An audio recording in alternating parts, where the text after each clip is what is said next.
Tere Soome mängurid, mina olen Ott Madis Ozolit ja ma töötan Heroes 7 meeskonnas programmeerijana.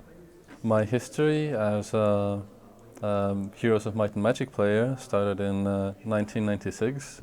I was 5 years old and I started playing Heroes of Might and Magic 2. One day my brother brought it home and we tried to play it in the hot seat, and he taught me how to play it because I was still very small, but it was fun and I have not stopped playing the series ever since. As a player, yeah, this is the first, the actual only series that I have literally grown up with, because even growing older, I still play the old games. Well, maybe with the exception of Heroes of Might and Magic 1, I still play all the versions of the game. The story, how I started working in the franchise, begins in, I believe it was in the year 2005, with the closed beta of Heroes of Might and Magic 5. And when the closed beta was announced for Heroes 5, I was absolutely really excited. By that time I was already 14, so a bit older. I had a brain at that time. So of course I wanted in. I wanted to test the game, I wanted to give feedback, and I had a purpose. And eventually I did get in. I didn't get in the first wave, but I got into the second wave, and I was on good terms with the game's producer on Ubisoft side, and he's a very good guy, and ended up testing the game a lot. I spent many hours into the early morning, oftentimes going to bed at 3 or 5 a.m. and then going to school at 8 to test the game. And it did pay off, because it got my name into the Heroes of Might and Magic 5 credits as a notable tester. And yeah, that's where the magic started happening. And a small group was formed, which is now called the VIPs for the Might and Magic franchise. And I still had a lot of education ahead of me back then. And recently, in 2013, I completed my university education, and my specialty was computer systems and engineering in the Tallinn University of Technology, in the capital of Tallinn, in the capital of Estonia. And it felt natural for me to use my skills that I learned during the university education, which was programming quite a bit, and try and enter the video game industry. And I already knew the CEO for Limbic Entertainment, Stefan Winter, from previous times, from previous events with the Heroes franchise. And I already knew that they were working on Heroes 7 as a VIP. So I just asked him if he had a spot open.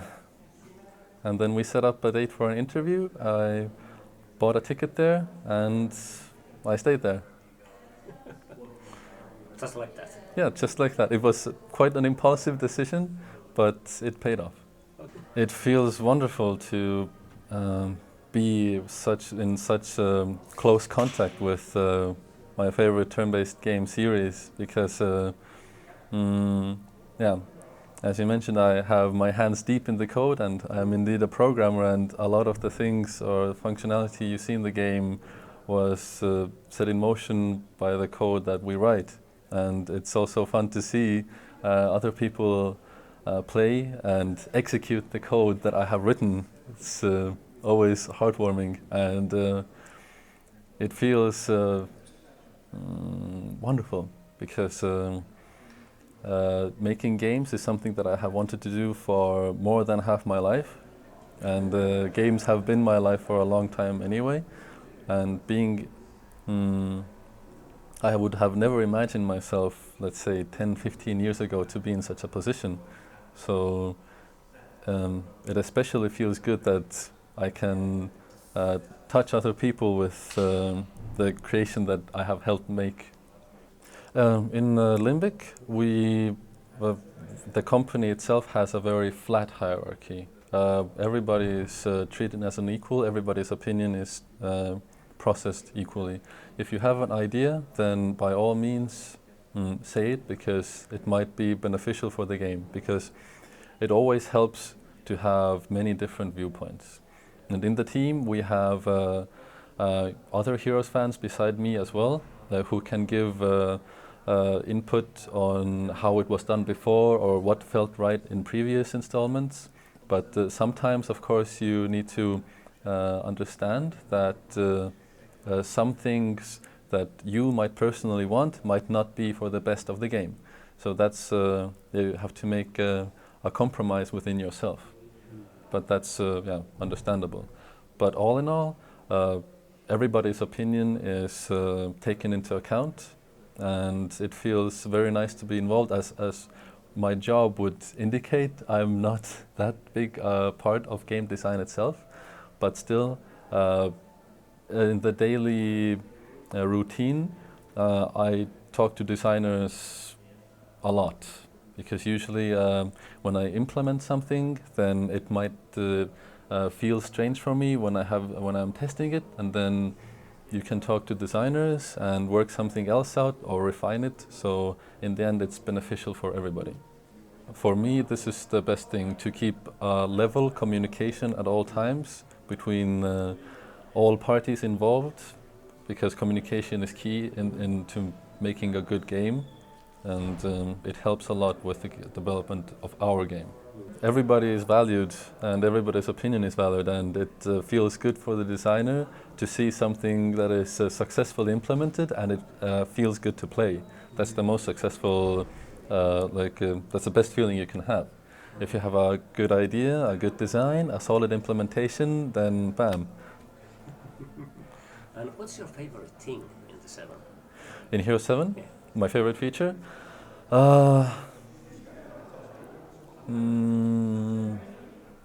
So far, I think it's the refinements we have been trying to do to improve the dynamics of the combat map. So the actions you can do in the combat map itself, some streamlining, and also the caravan system on the adventure map. It's kind of hard to choose, but it's a long-time fan favorite is the caravan system, at least from Heroes 5, Tribes of the East. So we try to take this feature and refine it even more to streamline the gameplay on the adventure map. Yes, the decision for Unreal 3, I think, was a very deliberate and well-educated one. Well, one of the success stories for Unreal Engine 3 games and turn-based games is lately XCOM. It's also, the latest XCOM is awesome. It really nailed it, and well, it's also a bit of a benchmark for us to beat. It's a different game, it's different gameplay, but still it's a nice reference point that if we can do better than that as a turn-based game. And Unreal Engine 3 has very good technical capabilities. It has a very solid rendering system, which means performance-wise we don't have to worry that much. Of course, programmers need to be careful so that they don't write garbage, of course, that we won't create memory leaks or something. But other than that, even though it's designed to be an engine for FPS games, there are no boundaries what you can do with it. So this is especially nice for us. It's a good engine, it has good tools, and it has tools that we can fit to our needs.